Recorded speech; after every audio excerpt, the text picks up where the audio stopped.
You are listening to the Mother of All Talk Shows podcast with George Galloway.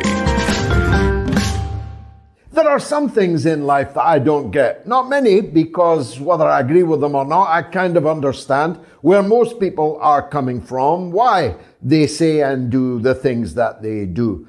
But here's one I simply don't. And despite asking for logical explanations, I have received none. How come Israel was allowed to perform in the Eurovision Song Contest last night and Russia was not? Now, I'm not talking about longitude and latitude. I'm not talking about points on the compass of the European Broadcasting Union's satellite. I'm not talking about any of that. I'm talking about politics. How come Russia was banned from Eurovision, but Israel not just honored, but again winning a respectable place in the medal table? Can it be because Russia has invaded its neighbor's territory? Can it be because Russia has effectively annexed a part of its neighbor's territory? Can it be because Russia is making war on some of the people in its native next door territory? Can it be because Russia is breaking international law in so doing? All of the above? Can it be because Russia is repressing human rights in the territory it now controls? Can it be any of these things? And of course, it cannot. Israel spent the entire week prior to the Eurovision Song Contest bombarding to smithereens an absolutely captive, illegally captive population of Palestinians in the Gaza Strip. More than 2 million Palestinians live there. Israel controls every exit and every entrance. Most of the time, the people have no clean water and no electricity. A real problem in the winter, an even bigger problem in the summer, especially if you're trying to keep medicines usable in the midst of regular, repeated carnage. Israel spent last week systematically destroying people's houses. Of course, an Israeli bomb has zero impact on international public opinion, zero impact on the people who organize the Eurovision Song Contest. But of course, a Russian bomb is far more effective. Well, one or two of them have been particularly effective this very week.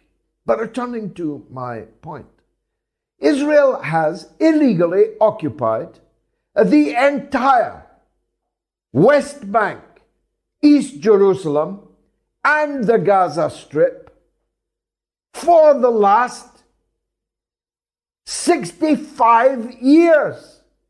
65 years of international law breaking. More than that, they have now illegally annexed the Golan Heights that belong to Syria and East Jerusalem that they conquered by military means. They have broken every international law by creating hundreds of thousands of settlers in settlements with separate settler roads, with an apartheid system where the Palestinians queue through the barbed wire to go from A to B while the settlers travel on a super highway built with your taxes. Israel has, by any standards, conducted an illegal apartheid system in the occupied territories for 65 years. Don't believe me. Believe brave Israeli journalists and broadcasters who've been making this very point this week. But not content with 65 years of law breaking, every so often, and last week was another, they go on a murderous rampage, killing women and children in their beds, in their houses, bombing an apartment building to kill 3 of their political opponents, caring not that dozens, scores of other people were asleep in that very same apartment building. This is what I would call terrorism, wouldn't you? Even if you don't call it terrorism, it is a war crime. That simply cannot be gainsaid. It is a war crime to target civilian residential dwellings. It is a war crime to deny electricity and water to territories that you control. It is a war crime to change the character of territory you have seized by military means and occupy. It is a war crime to annex and declare to be yours territory that belongs to another. None of these things are even contestable. But Israel is in the Eurovision Song Contest. It's in the European Football Championships, even though it isn't even in Europe. Russia is in Europe. Now, whatever view you take, Russia has undoubtedly invaded Ukraine. Russia has undoubtedly, through referenda, separated some of the territory that it has liberated from its former owner, the state of Ukraine, and now it's in Russia. And that's why Russia's been banned. I actually don't have a problem with that. That is completely inevitable, completely predictable. It's what you would expect to happen. My point is, why does it happen to Russia but doesn't happen to Israel? There's one other difference. Russia is on the receiving end of withering international criticism, ostracism in the mainstream media. There is no insult considered too base to be thrown at Russia. But Israel isn't sanctioned or criticized at all. In fact, it's becoming a crime to criticize it in Western countries. Israel is receiving endless reward from the so-called international community for the crimes that it is committing. I'm just asking, why the double standard? Though double standard doesn't quite deal with hypocrisy on that level. Now on to some other matters. The Pope had an audience with President Zelensky this week. At least that's what it looked like in the photographs. Zelensky was sat down while His Holiness the Pope was stood up. Zelensky was shaking hands with the chief of staff of the pontiff whilst remaining in his seat, something you wouldn't do to a bum that approached you in the street. But that's how they treated the Pope. And I got to wondering what happened to the Pope. The Pope was very clear early in this conflict that NATO shared the blame for what has happened in Ukraine. Where did that go, Father Francis? Where did the peace plan of the Vatican go, Father Francis? Would you go to Moscow and stand up whilst Putin was sitting down? Would you bless the armed forces of Russia as you blessed the armed forces of Ukraine? Why do people who say they want to broker peace actually blow it out of the water by demonstrating vividly their preconceptions, their own personal and political dispositions? But more important than how Zelensky treated the Pope, it's how he's treating you that's worrying me. The economic, cultural, political position in Europe, American-occupied Europe, it must now again be described is such that one begins to question the sanity, not of the European political leaders. They will be richly rewarded for the stances that they are taking, but the sanity of you, the European public, who are watching silently, except in the case of France, and except in the case of thousands, not millions, of demonstrators against the war, against NATO, against the US, in various European cities, capitals, and otherwise. You are, for the most part, silently climbing on board a truck which you know or ought to know is taking you to the national political abattoir. We are spending billions defending the borders of Ukraine, but we cannot defend our own borders from thousands upon thousands, in the American case, hundreds of thousands, of illegal, overwhelmingly men, migrants who are arriving on our shores, undocumented, uncharted, unchecked, many of them disappearing to God knows where. Did you see the American border? Why is Joe Biden sending hundreds of billions of dollars to defend the border of Ukraine when his own border has literally fallen? It's literally fallen down, and the masses of the oppressed of Latin America, oppressed by decades of US-sponsored dictatorship, the poor from Latin America, impoverished by decades of American economic and political dominance, are headed to a hotel near you. In Washington, they're turfing US military veterans out of hotels and putting the new influx of Latin American migrants in it.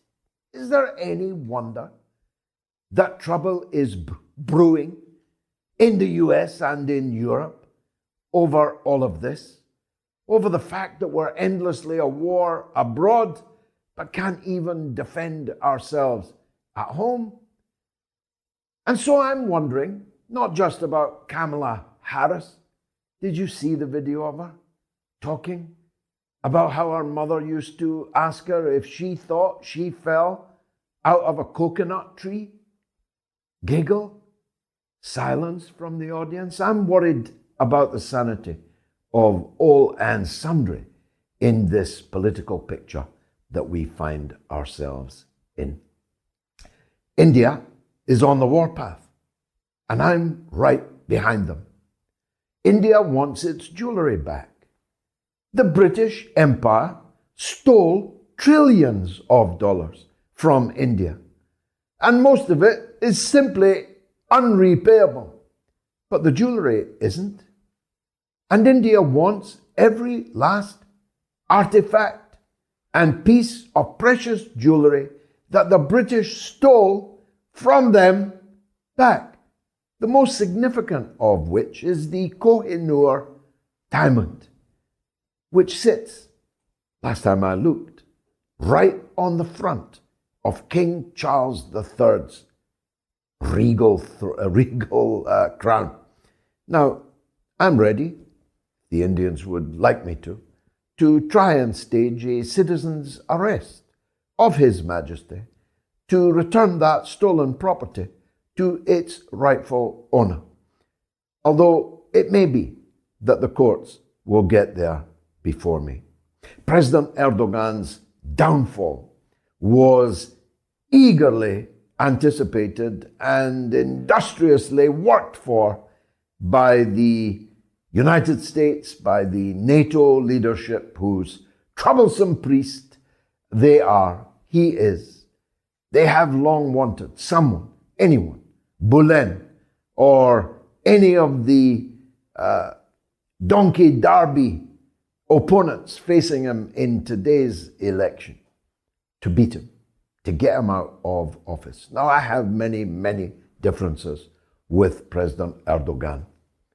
But I'll tell you this, when I look at the people who hate him most, when I look at the people who are trying to bring him down, I say, well done, President Erdogan, because it looks like you are going to secure a first-round victory, despite all the regime change efforts that were made. In Africa, we had the most extraordinary spectre this week, where the American ambassador to South Africa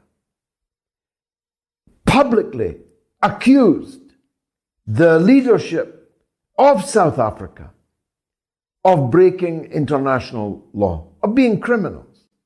The country to which he's accredited, he publicly accused them of being criminals. He's walked it back, saying he realizes he crossed a line, but he did it. And it's there in the ether now for always. And I got to reminiscing. I was reminiscing about the role that the United States and the United Kingdom and almost all of the countries of the European Union, but not the ones that were then under Russian influence, played in the maintenance of and then in the destruction of the apartheid system in South Africa. I just saw a post which astounded me.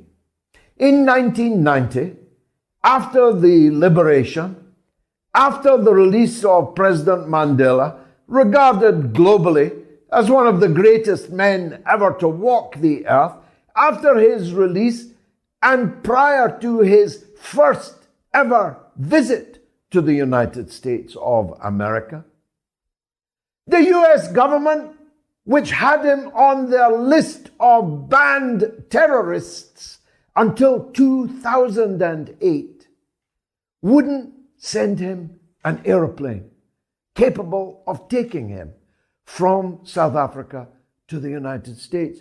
According to the post that I have just looked at, who do you think flew President Mandela to the United States for his first visit there after his release from the apartheid dungeons in South Africa? Donald Trump.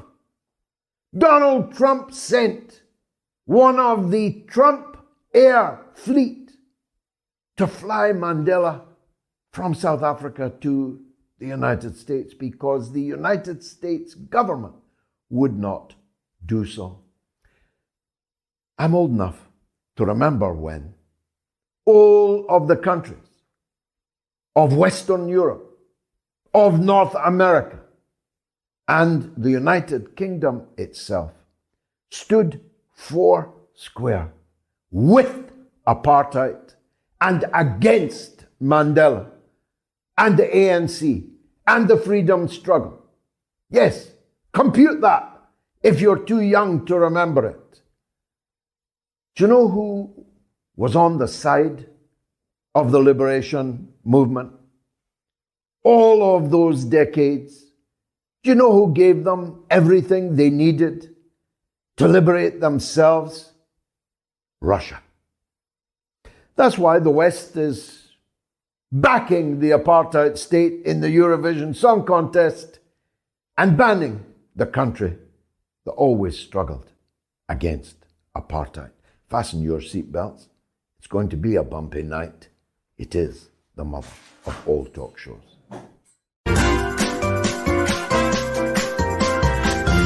You are listening to the Mother of All Talk Shows podcast with George Galloway. My next guest is one of the best intellectuals on the European mainland, with a great breadth of expertise as a commentator, journalist, and broadcaster. He is Elijah Magnier. He's a veteran war zone correspondent, but he also does a fair bit of sharp political analysis too. And Elijah joins us now to discuss, amongst other things, Elijah, the Turkish election. The votes are not by any means all counted yet, but President Erdogan has a very large lead over the main opposition candidate and may even avoid having to have a second round runoff. That's at least my take. What is yours? Hello, George. It's great to be with you. I do agree with you. However, only 70% of the votes have been counted so far. And he has indeed 51%, which he only needs 50% plus one to win the election from the first round.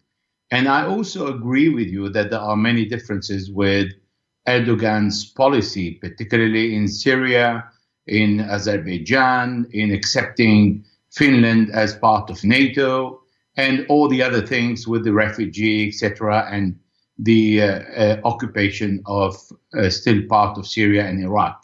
However, there is a desperate Western will to see Erdogan away and see a change of power, even if the Turkish election is one of the most democratic elections that the Middle East can have, and even Europe, because we've seen 88% of the 63.5 million voted, which means 57 million voted, which is for the Turks is a kind of a ceremony to go and vote. And fortunately for the Kurds, for the locals, they don't really care or don't read, they don't have access to Western mainstream media because they don't want to, and they don't read, and they don't look for another language unless it's translated by the local media. So all this call about the lack of democracy in such an excellent democratic election is only heard by among the mainstream media journalists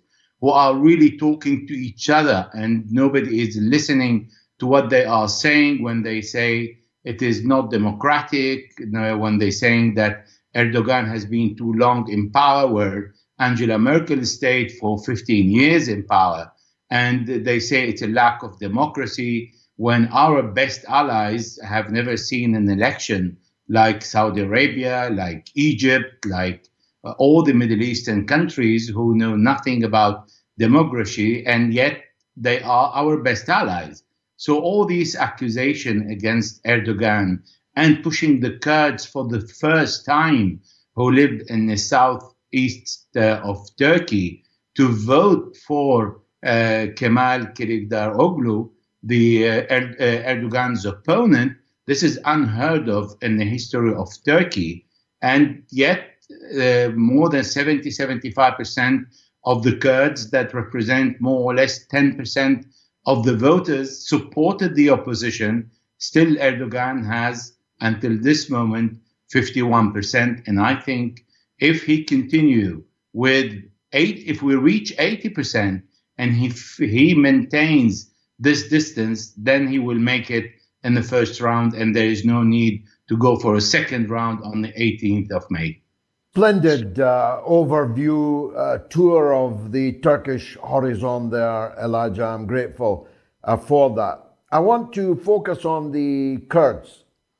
The Kurds are picked up and put down again according to the needs of those who wish to use them. Their legitimate rights, long denied, not just in Turkey, but in other places too, are sometimes dusted down, given front of house, and then, of course, put back on the shelf when the Western politicians and media no longer need them. So there was the immortal phrase of now Lord Archer, Geoffrey Archer, the former parliamentary colleague of mine, when he explained to Parliament, you see, there are good Kurds and there are bad Kurds. The good Kurds are the ones opposed to Saddam Hussein. The bad Kurds are the ones opposed to the then friendly Turkish regime.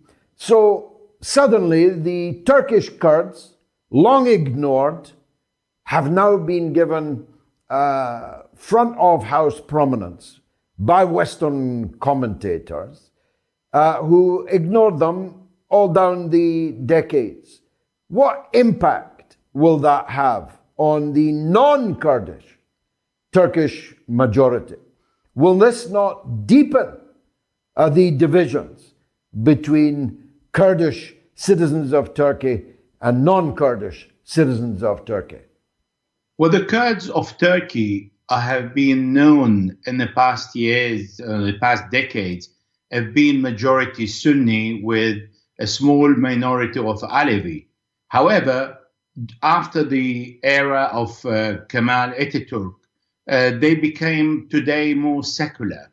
This is why the Americans put all their weight on the Kurds to support the opponent of Erdogan, because Kemal Kılıçdaroğlu would never had dare to run the election without the 10% of the voters, and that represent the Kurds. Of course, there's going to be a difference between the Kurds and the Turks, even if the Kurds live in Turkey and they were given a status by Kemal Atatürk. However, the late Prime Minister of Turkey denied the Kurdish language. They call them the Kurds of the mountain, and this is why the word that the Kurds have only the mountains as friends comes from. Nevertheless, they are integrated in the society, and the only problem today is they have indeed responded to the wish of the Americans. Because if we look at the coalition of the opposition against Erdogan, they have absolutely nothing in common. The government would have been a disaster because they have all different programs, nationalistic, right-wing, Islamist, all walks of life and different ideologies and different political programs. And yet they have managed to come together only on one common ground, is to remove Erdogan from power, which means how deeply Erdogan was hurting the Americans, not because he was pro-Russian. And here we have to be careful. No Turkish president can be pro-Russian or pro-American. Every single Turkish president needs to keep a balance between the US and the West and Russia, which is something that the Americans don't want at all. They want to see someone who's supporting them. They want to see someone who's closing on Russia completely. They have supported the coup d'etat in 2016. I remember when I received the communique from the US embassy supporting this color revolution, a coup d'etat against Erdogan, when the few months later, before he downed a Russian jet. So pushing the Kurds to play with the fate of the Kurds and then push them against Erdogan, that most probably he's going to win in this election, is not going to put the Kurds in a good position. However, the Americans don't care. Otherwise, they would have left the northeast Syria and allowed the reconciliation between the Kurds and the Syrian government. And every time there is a talk between the Kurds and Damascus, the Americans come forward and prevent that. So the consequences when the Americans will leave, and they will eventually leave because no occupation forces can remain in any country. When they leave, what's going to happen to the Kurds that they have supported all these years against their government, against the government that received them? And this is why the problem that the Kurds haven't learned the lesson by watching what happened to the Kurds in Iraq, how the Americans abandoned them when they wanted to declare their independence and called for a referendum, and how the Kurds will be abandoned in Turkey and in Syria when the US will end their interest with the Kurds. The wheel is still in spin, of course, across the region. And the US are placing bets on losing turns of that wheel over and over again. They are now at loggerheads with Egypt, which they have long paid for, long armed and given military support to the government of General Sisi. But when the US demanded that Egypt refuse Russia to have access to its airspace, General Sisi said no. Were the US expecting that? No, the US did not expect it from Egypt to reject a US demand, because the US is not receiving a clear no only from Egypt. There are other countries in the Middle East, like Saudi Arabia and the Emirates, who are saying no to the US. This is why Egypt dares to say no, because today in the Middle East, they see the consequences of the war in Ukraine, the proxy war in Ukraine, is affecting the US hegemony undoubtedly. The US still have the strongest military power. However, its hegemony is no longer dominating the world. There are countries in the Middle East who are striking a balance today between all the superpowers, all the countries of the region. They want to look after their interests first and not America first, as Europe unfortunately is still doing, and not realizing that they really need to wake up and create less gap between the population and the leadership. In the Middle East, they are managing to do so. Saudi Arabia rejected to increase the oil production. The Emirates did exactly the same. Egypt is saying no to the US. They are dealing today with their own currency, giving a hit to the dollar. So all these are the invisible consequences of the US proxy war on Russia that we will still be collecting in the years ahead. And we haven't properly, people are not seeing the advantages all the countries of the region are getting by exchanging trade with their own currency, by opening up on a new model that countries like China and Russia, Brazil, South America, Iran are asking them to use their own currency, using an alternative to the SWIFT. There is no dictating policy upon them. You have to do this. You don't have to do that. You have to abandon this country. Today, the Americans are putting pressure on Saudi Arabia and the Arab League to prevent the return of Syria with no benefit for the Americans. So all these nonsensical decisions that come from the Americans today are very much understood by the countries in the Middle East. However, today the only change is that these countries are raising their voice and saying, it doesn't suit us. I'm sorry, no.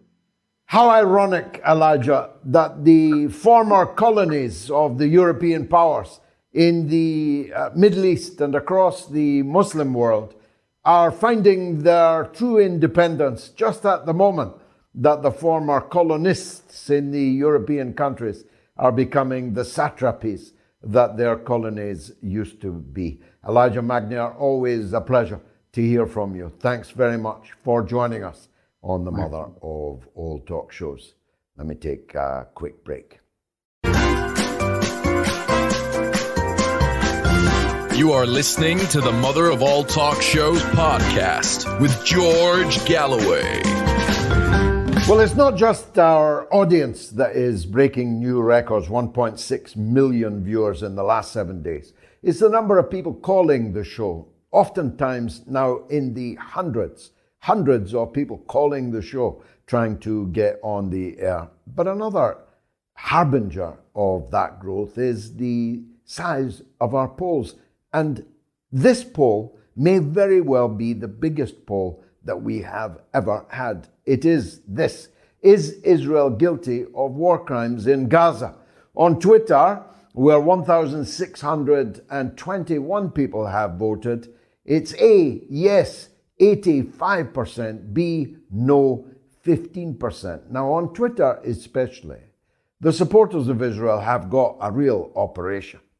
So that result is an indication of how public opinion is switching. On YouTube, it's yes 93%, no 7%, and 1,561 of you have voted on that.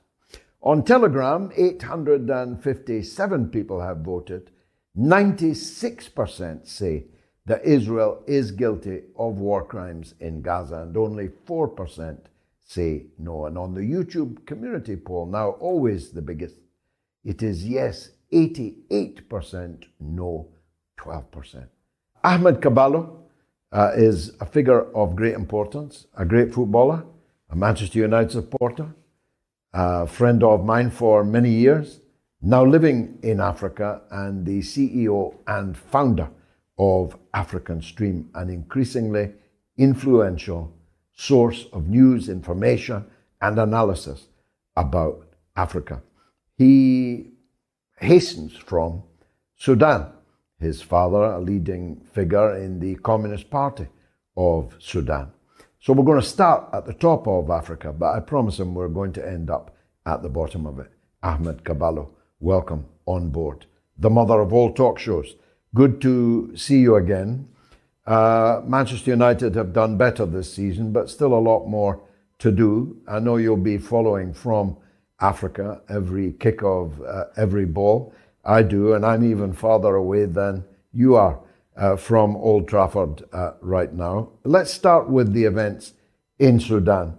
Who's fighting whom, on whose behalf, and who's winning, who's losing? Okay, thank you for having me, George. And yeah, great to be on your show once again. I've been listening and it's a fantastic show so far.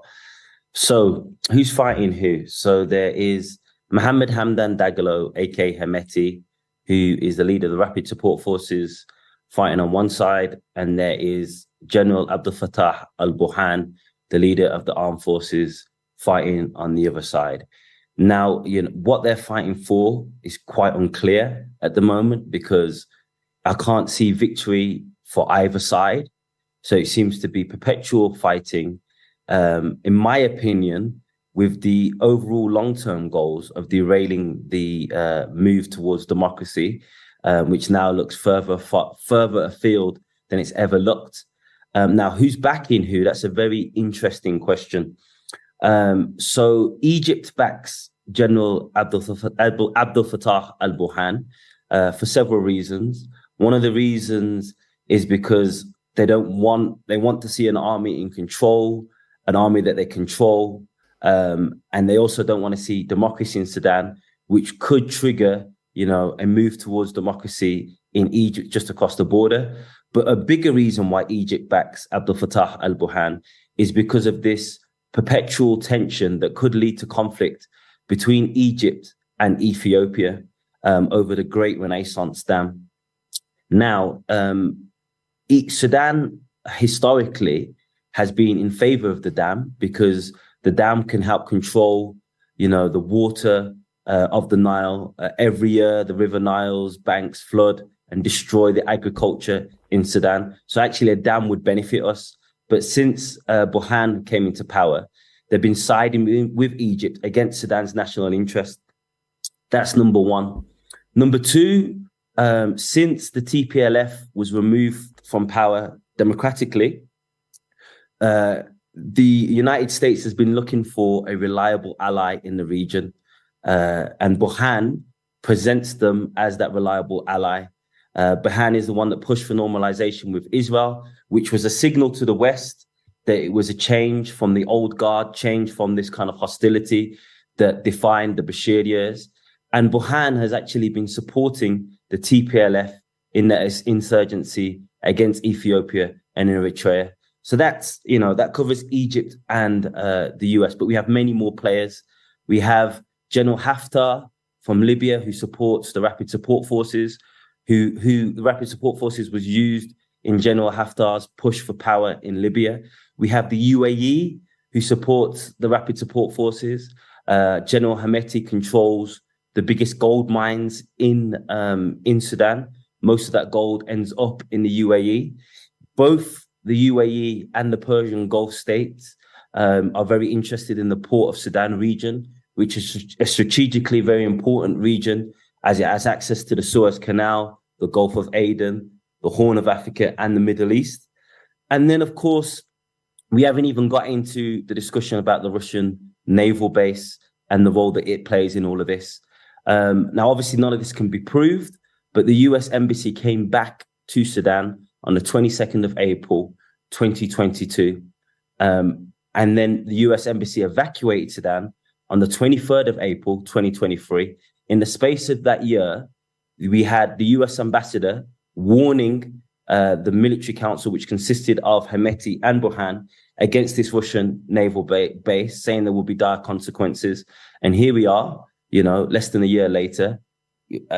Not to say it's them, but we've definitely seen dire consequences on the streets of Khartoum, Bahri, and Umdurman. It sounds like there are no winners, but it's obvious who are the losers. And the losers are the poor people of Sudan, with their yearning for a proper democracy in their country. Their infrastructure, such as it was, is being destroyed. Their very lives are at stake if they walk out onto the street.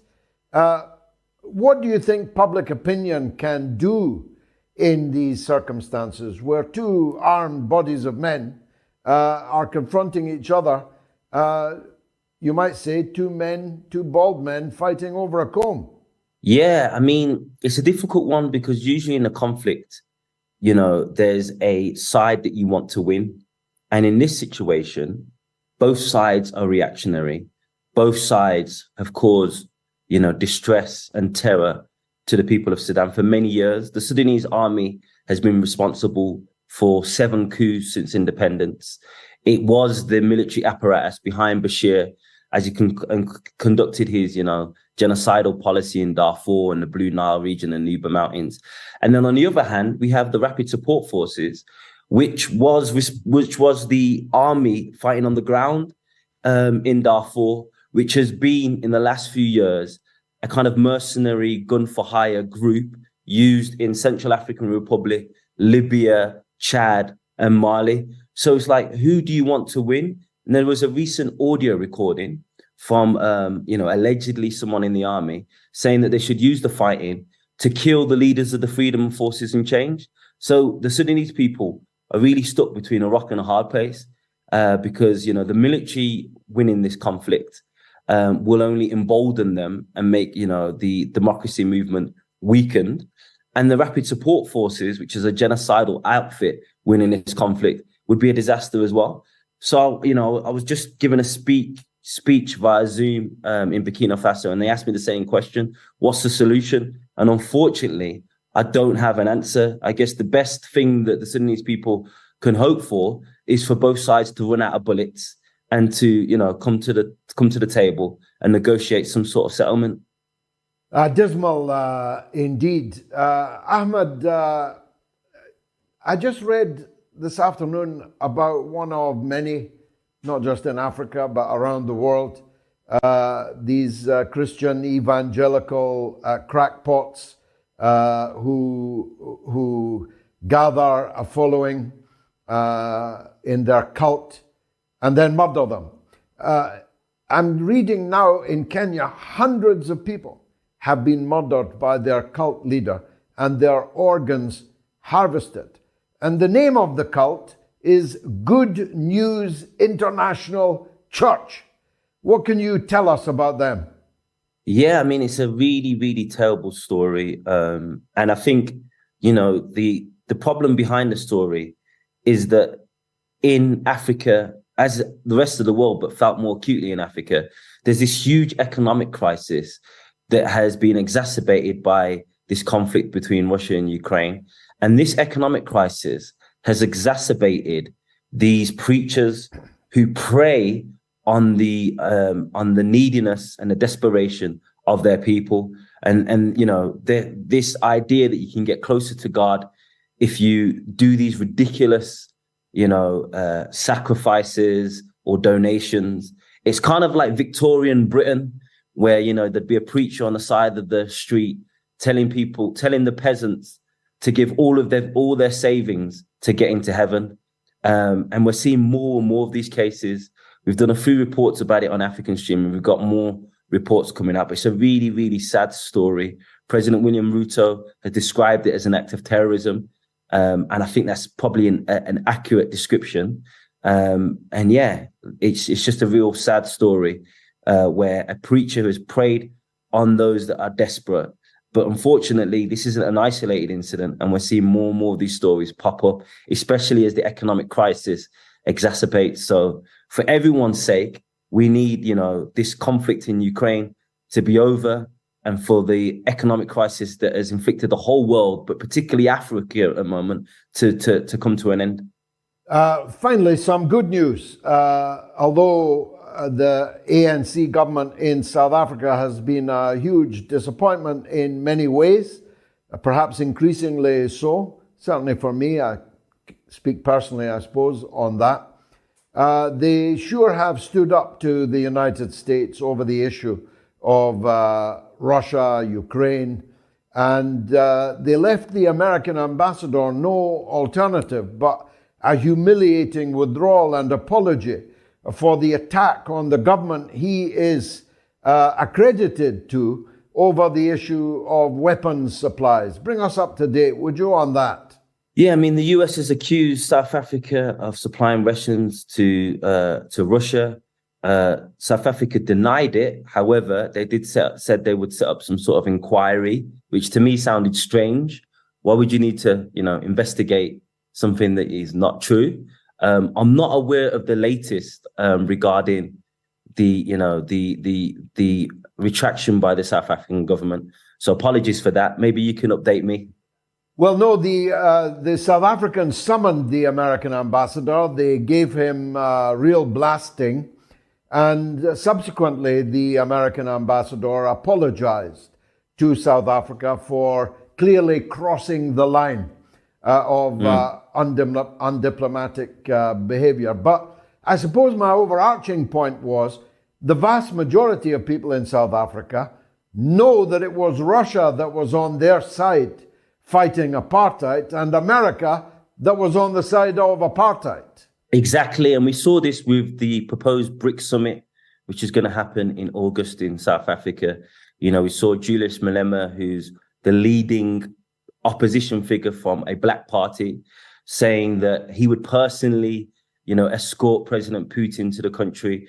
We saw President Ramaphosa saying that, it's time to maybe leave the ICC. And that's because, Africans' history or memory isn't as short as the West would like us to think it is. We remember who supported apartheid. We remember who opposed apartheid. And if South Africa wants to do drills with China and Russia, that is their right. If it wants to orbit towards towards China and Russia, that is their right. And we're seeing that actually this policy by the United States of weaponizing their currency, weaponizing their dollar, is actually having an adverse effect and pushing more and more countries towards Russia and China. We saw it recently as Kamala Harris visited Africa. She was humiliated in Zambia. She was then humiliated in Gambia. She visited Tanzania and had a good photo with the newly elected female president. But still, overall, it was seen as a disaster for the United States. And that's because they're insisting that we take a part in a conflict.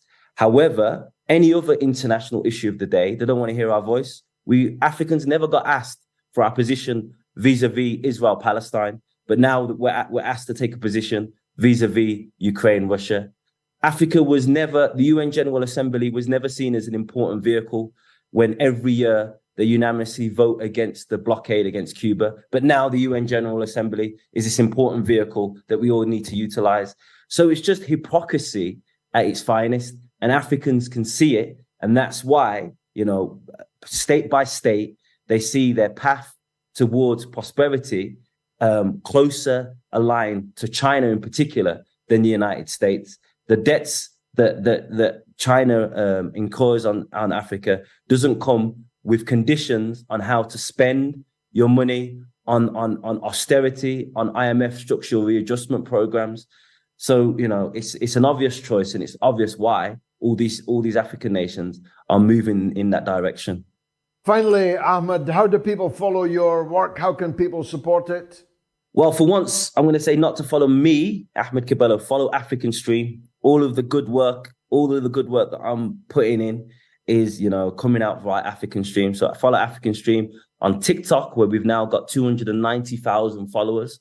Follow us on Instagram, where we've now got over 80,000 followers and growing. And we only launched at the end of September. So we've got a fantastic, young, dynamic team. We're all based, well, the core of the team is based in Nairobi. We've got freelancers in Nigeria, a freelancer in Haiti, a freelancer in Burkina Faso, and we're continuing to expand. And finally, if you're a Pan-African anti-imperialist journalist, please contact us, as we're looking to expand the team every single day. Fantastic. Ahmed Cavallo, great to see you having gone so far. Thanks for joining us. You are listening to the Mother of All Talk Shows podcast with George Galloway. A very big thank you to everyone who supports me on Patreon. I really do depend on that. Andy on Patreon says, regarding the viewership of Moats, your 1.6 million views in the last week, I know for an absolute fact that 10 to 20 people are watching you tonight in a small village in western Uganda using an old cell phone with a little screen. It's Mother's Day there, so happy Mother's Day, Mum. I'll be saying more about Mother's Day, Andy, but thank you so much for that.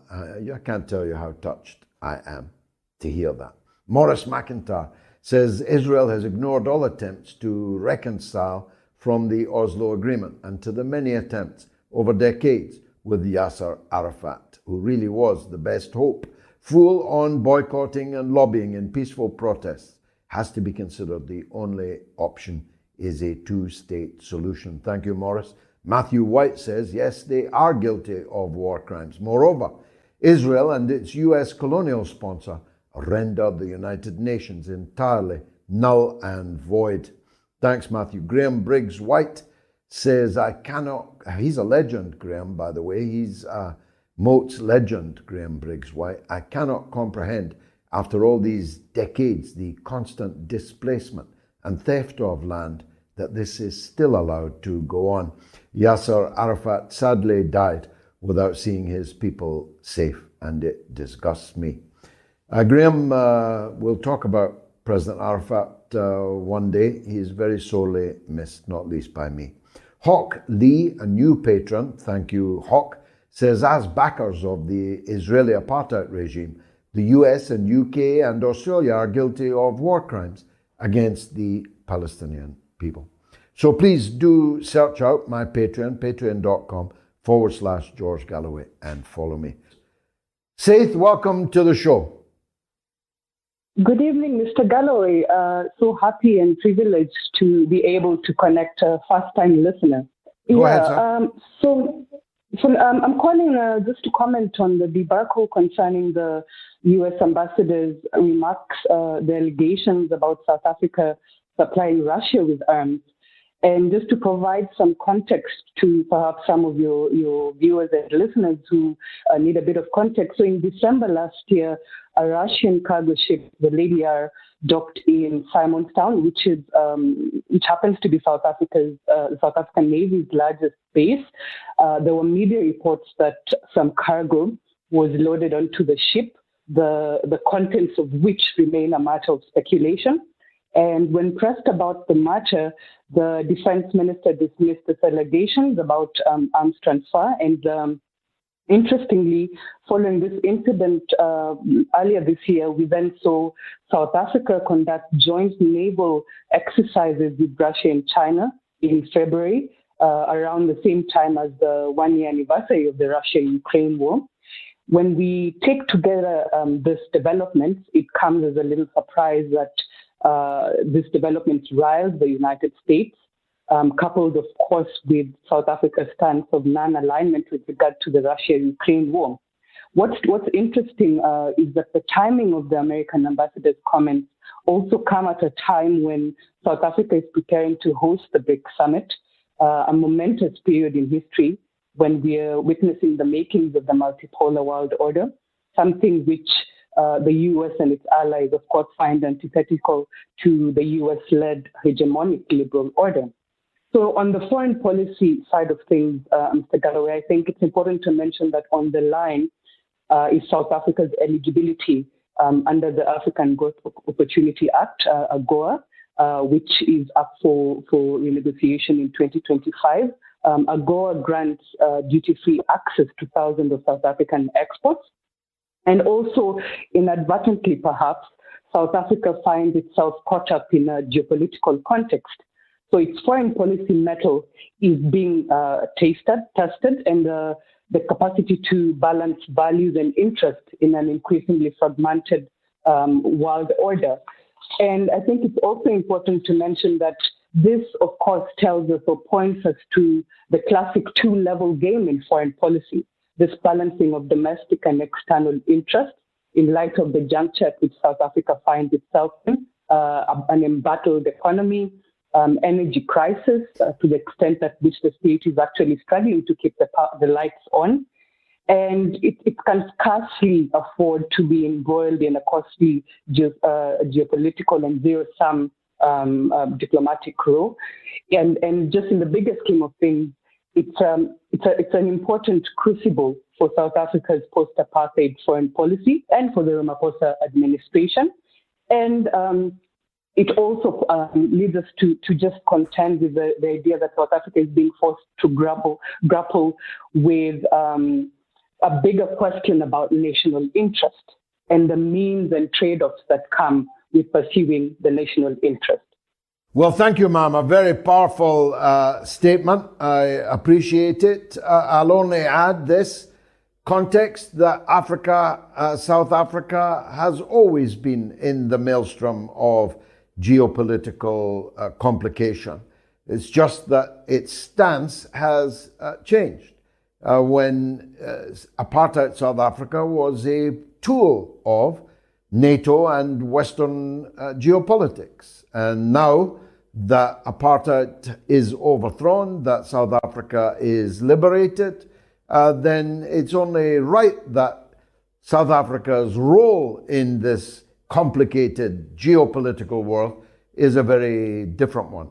And this, finally, if South Africa did supply weapons to Russia, what is wrong with that?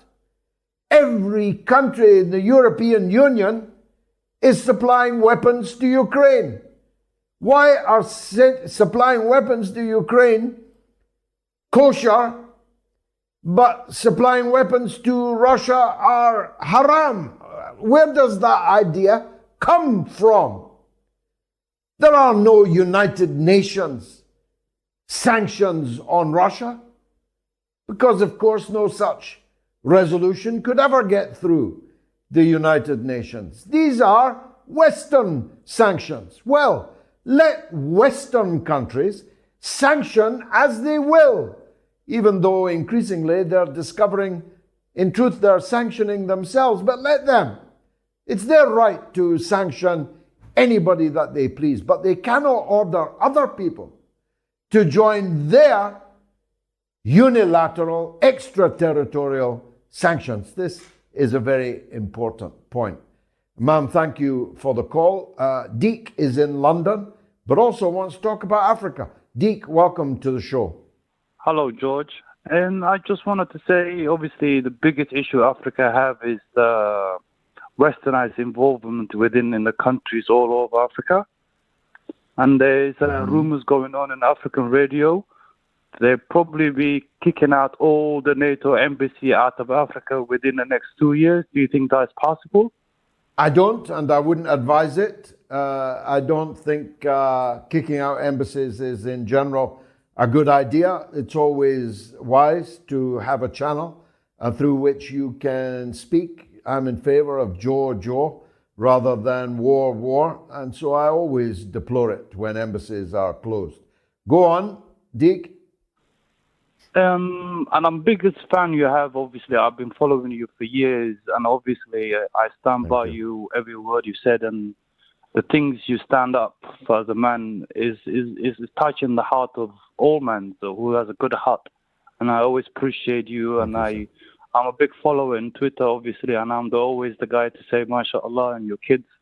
But I'm glad I spoke to you for once in my life, and I'm so happy to hear your voice through my phone for once. But I thank you, sir. The pleasure is entirely mine, and may God bless you and yours. Thank you so much. Back to the lines. Michael is in Washington on Biden-Trump. Go ahead, Michael. Guten Tag, Herr Galloway. Well, isn't it exciting, the German show coming up? Yes, it is. And I hope it spreads like fire. I have a feeling it will, you know.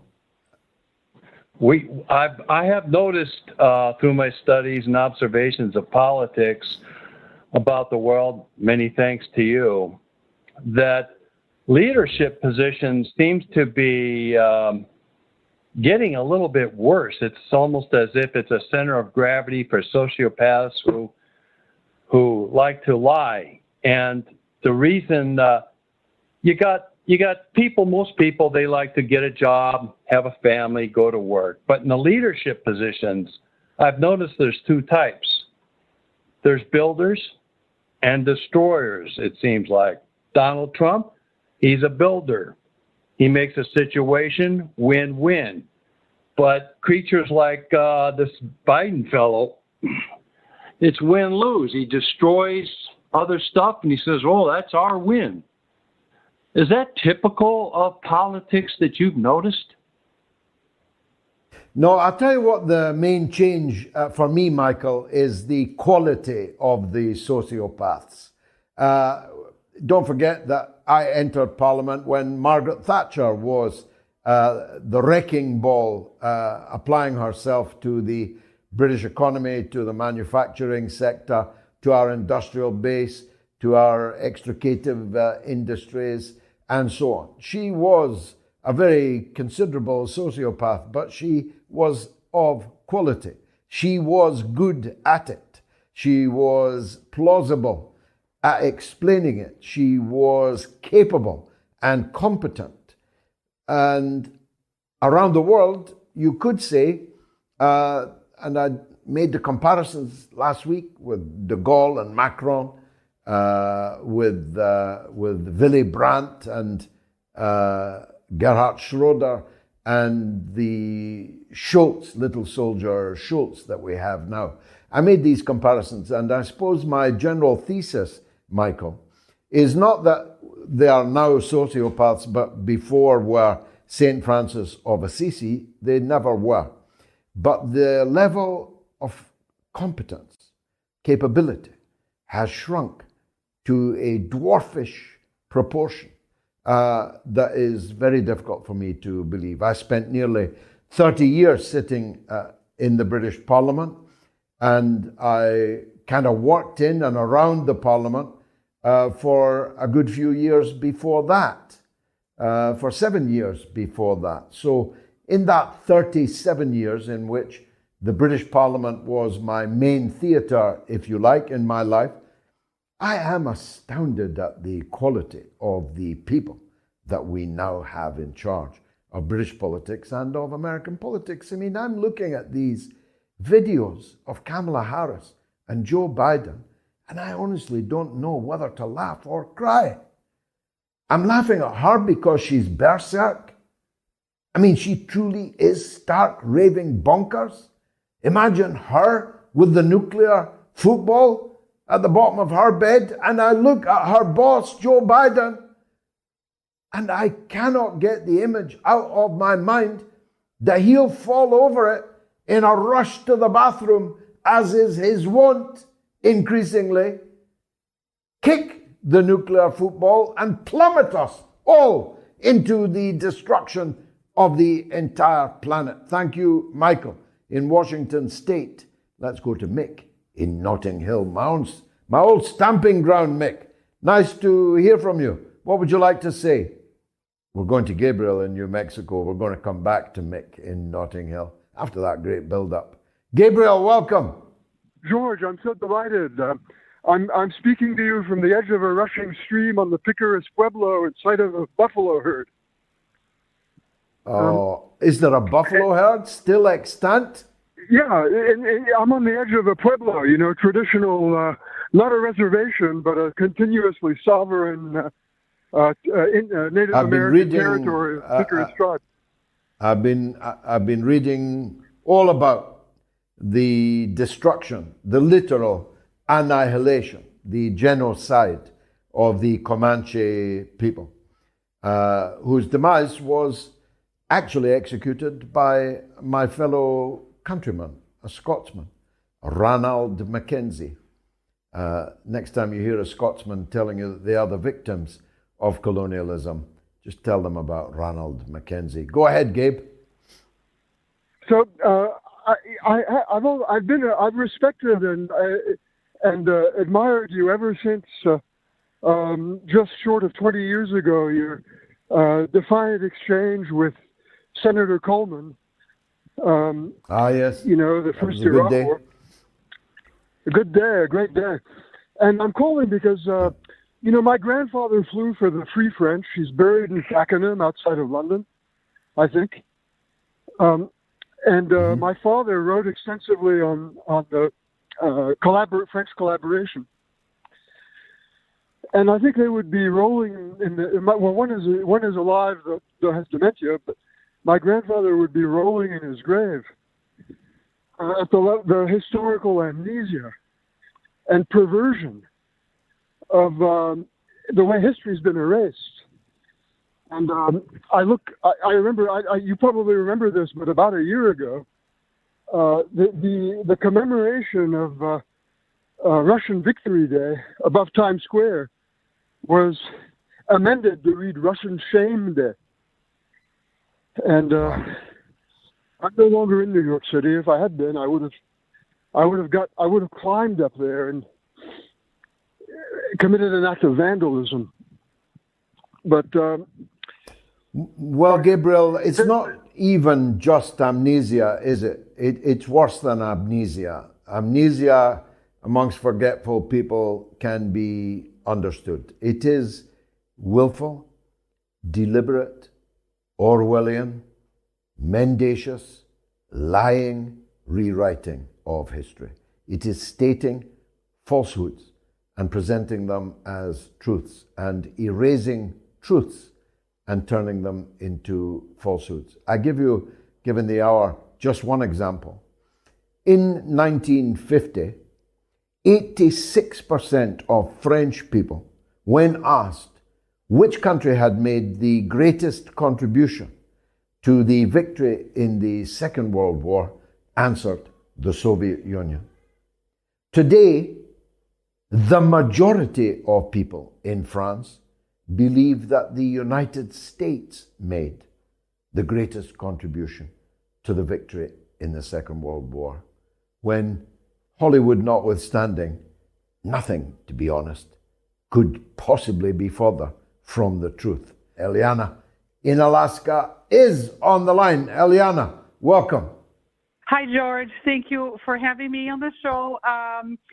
I listened to your show, and I'm so thankful for you voicing the truth always. You know, you were a person that you're always being true from a young age.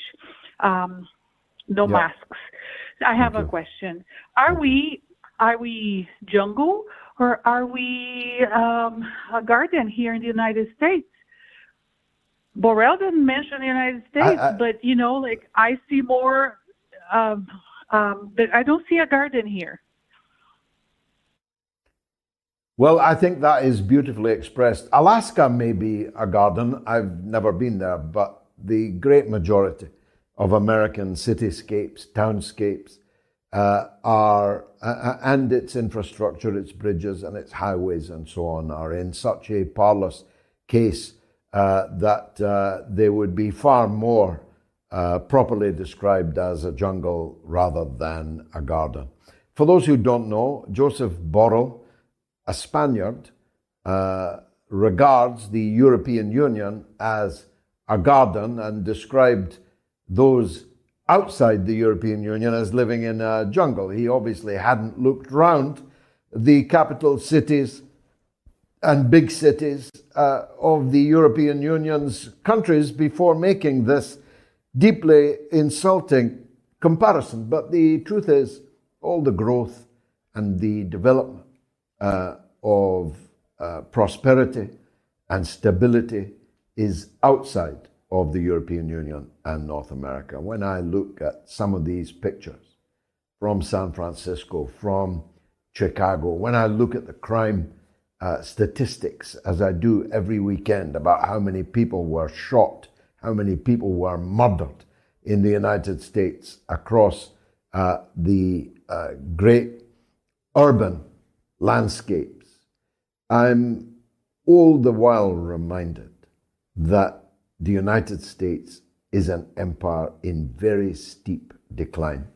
Its societal, its cultural, its soft power, and its economic power are all in rapid, steep decline. The only thing remaining, you might say this is a feature of jungle life, is its big sharp teeth. And with its big sharp teeth, it can still inflict horrific wounds on people. It can still tear them down. It can still destroy. But it has now no capacity to make, to build, as a caller just mentioned there. Norma, the legend, is in Bristol, wants to have a word. Norma, always wonderful to hear your voice. What would you like to say? Hello, George. I just made a few comments, actually. I'll be quick because I know it's late. The Ahmed Caballo man I thought was very knowledgeable. Now, it was a bit too complicated for me, the Sudan situation. But I mean, the main point, there's no winners, and it's very, very sad for the ordinary people. And the Christian evangelist in Kenya, that was depressing and sad. But I'll get to the point in a minute. But the African bias against the USA, now that was interesting. My point being, George, internationalism reigns supreme on your show. And thanks for having that guest and for educating us a bit more. It really is quite exciting at times, but a little bit complicated. Well, how lovely of you to say. We have always tried, we set out to become the global university of the airwaves, and I think we truly have, as is evident in every message, every call, every guest, every topic that we turn to.